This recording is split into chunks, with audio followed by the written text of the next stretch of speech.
From heroes to villains, even the most innocent characters on Yellowstone have done shocking things. Whether it's a brutal murder, a greedy scheme, or just a heartless act, we've ranked the worst moments from Yellowstone's best characters. First introduced in Season 1 as the plucky young son of Kayce Dutton, little Tate isn't your typical tough kid. He's usually pretty well behaved, looks up to his dad, and doesn't get into a lot of scrapes. Is this where you ate ice cream when you were a boy? This wasn't here when I was a boy. None of this was. Still, even Tate has had his moments, and if we were to find his worst, it would probably be an incident from way back in Season 1. Hey! Don't throw things at my dad! Hey! In the episode A Monster is Among Us, Tate's mother Monica, a teacher, tries to break up a schoolyard fight and winds up getting seriously hurt. She's rushed to the hospital with a life-threatening head injury, and when Tate's request to visit her in surgery is refused, he lashes out, hitting a nurse and forcing security to restrain him. We could chalk this up to him being impulsive and worried about his mom. That's why it's at the bottom of our list, but Tate could have handled it better. Early in Season 1, we meet Walker, an ex-con looking for a fresh start. The soft-spoken cowboy who loves writing music and playing his guitar became a fan favorite for his smooth swagger and laissez-faire attitude. Though he usually doesn't like to get involved with the more underhanded activities at the Yellowstone Dutton Ranch, he's occasionally had to resort to violence to protect it. And while some of those moments have been bad, his intentions were always noble. However, we can't say the same about the time he openly taunts bunkhouse stalwart Lloyd Pierce. It happens over a woman. Barrel racer Laramie has a fling with the older Lloyd, then switches horses, so to speak, and runs straight into Walker's arms. At first, Walker doesn't realize how mad Lloyd was, but when he figures it out, he doesn't handle it well. Sure, Lloyd's being a jerk, but Walker flaunting his relationship with Laramie just to get at Floyd isn't his best moment. In the end, all it does is infuriate Lloyd more, leading to a violent encounter and one of the series' most tense bunkhouse moments. But let's face it, despite his laid-back facade, if there's anyone who enjoys pushing other people's buttons, it's Walker. When we meet Jimmy Hurtstrom, he's the ultimate outsider, a timid cowboy in training with no skills to speak of, but he comes into his own as the series progresses. And while one might point to his deadly revenge on the drug dealers who attacked his grandfather as his worst moment, they definitely had it coming. So what's the worst thing Jimmy's done? It would have to be breaking up with his girlfriend Mia. Mia, another barrel racer, is the first person to look beneath Jimmy's awkwardness and see the kind, good-natured man he really is. Ain't gonna say nothing? Yeah, I didn't really plan this out past walking up here.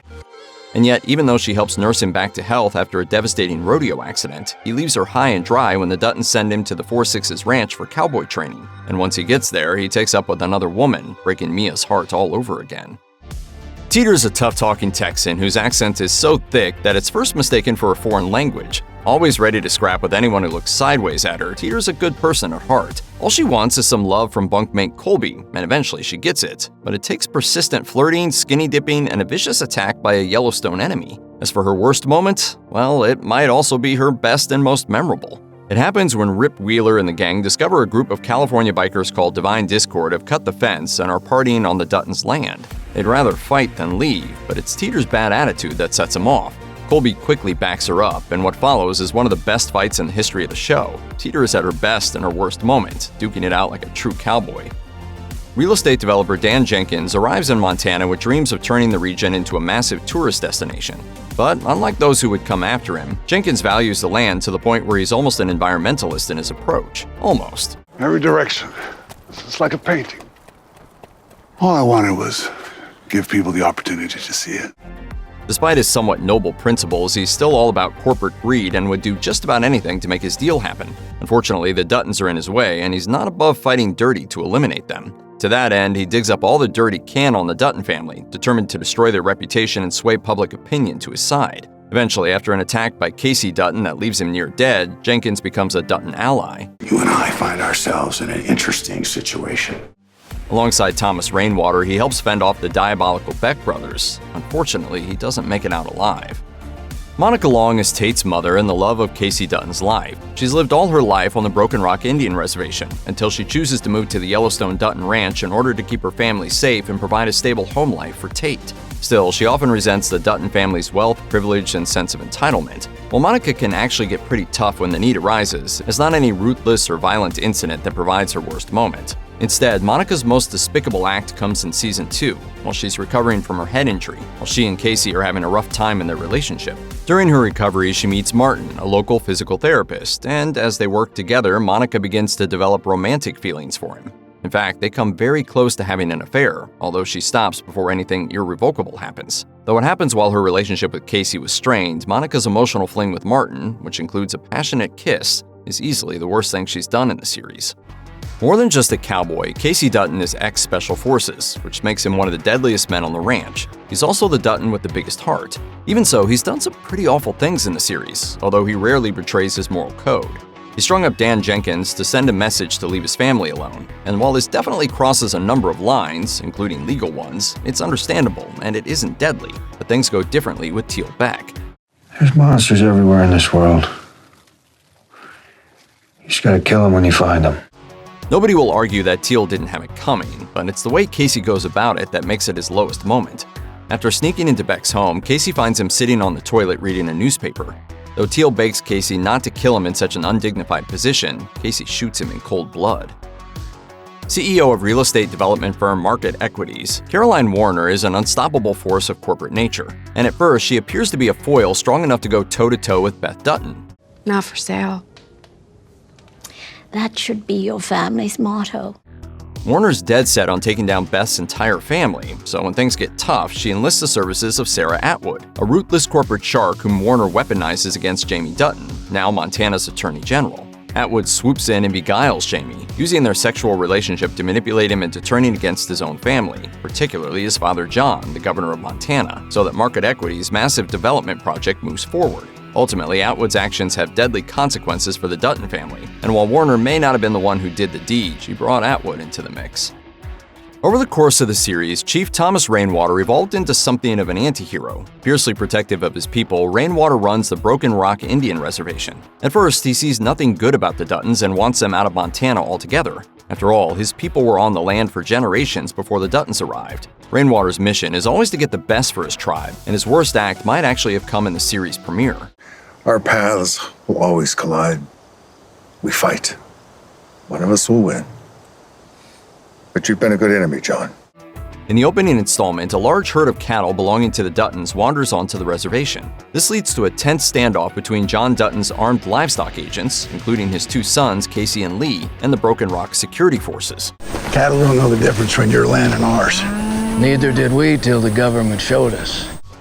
Unwilling to return the cattle, the standoff quickly turns violent, and in the ensuing shootout, Lee Dutton is shot and killed. While Rainwater comes to regret the incident, it was his theft of the cattle and refusal to negotiate that led to Lee's death.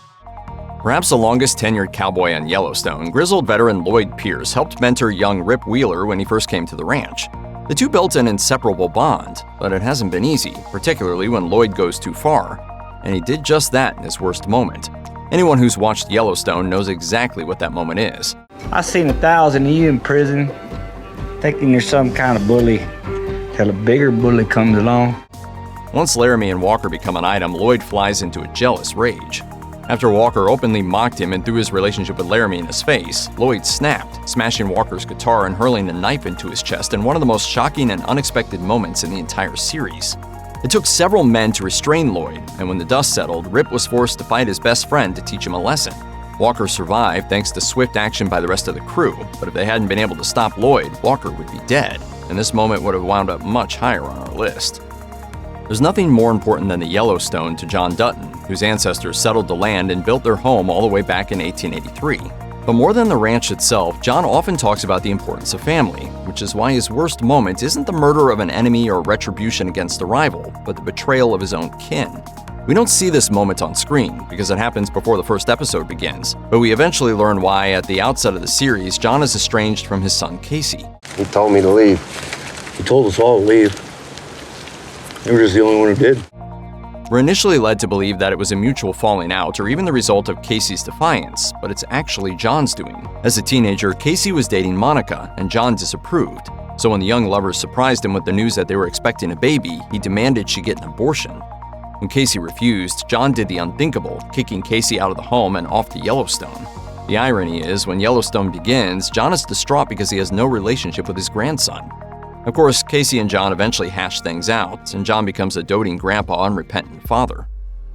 If there's one man you don't want to mess with, it's Rip, who's been involved in some of the series' most brutal scenes. He's murdered more men than we can count, and is downright terrifying when someone crosses him. Several Rip moments were contenders for this list, but the truth is, most of them were justifiable to one degree or another. So this is your field, is it, Rip? Loyal to a fault and protective of his friends and family, not to mention the ranch itself, almost every awful thing Rip has done was to keep those close to him safe. That's not true of every moment, of course. One example being his treatment of guitar-playing cowboy Walker. Rip never really liked Walker, whose laid-back attitude rubbed him the wrong way. When the newcomer showed open disdain for the ranch, Rip didn't hold back. On one occasion, Wheeler intentionally slices Walker's face with razor wire, and when things get out of hand, he orders him killed, all out of wounded pride. He's supposed to be dead. When Walker later turns up alive after Kayce spares his life, Rip ambushes and kidnaps him, ready to do the deed himself. Eventually, and against all odds, the two mostly patch things up and learn to get along. First introduced in Season 3 before becoming a bigger recurring character in Season 4, Garrett Randall proves to be such a terrible person that no list of worst moments would be complete without him. He's the birth father of Jamie Dutton, who didn't know he was adopted by John as a baby. When he finds out, Jamie seeks Randall out, and they try to build a father-son relationship. Unfortunately, his ties to the Duttons ultimately lead Garrett down a dark path. At the conclusion of Season 3, the Dutton clan comes under attack by an unknown group of assassins. A multi-pronged assault almost gets John, Kayce, and Beth killed, while a fight at the ranch leaves Rip's cabin in flames. In one of the show's most stunning cliffhangers, the man behind the plot to kill the Duttons turns out to be Randall, who wanted the family out of the way so he could help Jamie get out of their shadow. Though the gunmen he hires fail to get the job done, it proves that Randall will go as low as anyone and isn't to be underestimated. Beth Dutton has never been the kind of girl to sit around and let her problems marinate, and she's often gone too far as a result. But she and her brother Jamie don't fight to the death until the final episode of Yellowstone. After years of animosity, she finally stabs her brother to death, but not before he nearly strangles her with his bare hands. However, Jamie has more than earned his trip to the train station, the spot just across the state line where the Duttons dump bodies that need to disappear. What are you doing? This ain't no goddamn train station! Sure it is. Out of all the Duttons, Beth is the one who most clearly understands Jamie's greed and cowardice and knows how far he will go to come out on top, even if it means destroying his father's legacy in the pristine Montana land generations of Duttons fought and died for. When John dies of an apparent suicide, Beth knows instinctively who's behind it, even if he didn't pull the trigger or pay the hitman. And she sets about proving her father was murdered for the sake of Jamie's ambition. By the time she sticks the knife into his stomach, nobody feels sorry for Jamie, who, out of all the characters in the series, is the one who had no moral code, but rather just slashes and flails his way through life. If you're talking big bads on Yellowstone, no one compares to the evil Beck brothers, Malcolm and Teal. They first arrive in Montana with the same goal as most of the outsiders who show up at the Yellowstone, to buy up as much land as possible and turn it into another Vale or Aspen. This instantly makes them the enemies of the Duttons, but when it comes to the Becks, even John is appalled by the lengths they're willing to go to in order to get what they want. All that tough talk, Beth. I've got the cure for that. We'll see how tough you are after I give it to you. More than just corporate schemers like Dan Jenkins or small-minded, small-time thugs like Garrett Randall, the Beck brothers are formidable killers with no moral compunction. They show just how vile they are when they kidnap John's grandson Tate to use as leverage. Thankfully, Kayce is able to save his son, and the Beck brothers both meet swift, deserving ends. A troubled figure who made a whole lot of terrible decisions during his time on Yellowstone, Jamie Dutton committed some ugly crimes, including murdering a journalist to save his own skin. But passively participating in the murder of his adopted father is one of the worst deeds ever committed on the show. That Jamie did it to finally triumph over his dad after years of conflict says a lot about him. The incident begins thanks to Jamie's connection with market equities exec Sarah Atwood. When she suggests to Jamie that eliminating his father, who's become both a political rival as well as a thorn in his side, might help pave the way for the big land deal Jamie ultimately wants, he's non-committal. But is he really? After all, he's not a stupid man. When he learns that Sarah ordered the hit on John for their financial and political betterment, he insists he had no idea she was going to have John killed.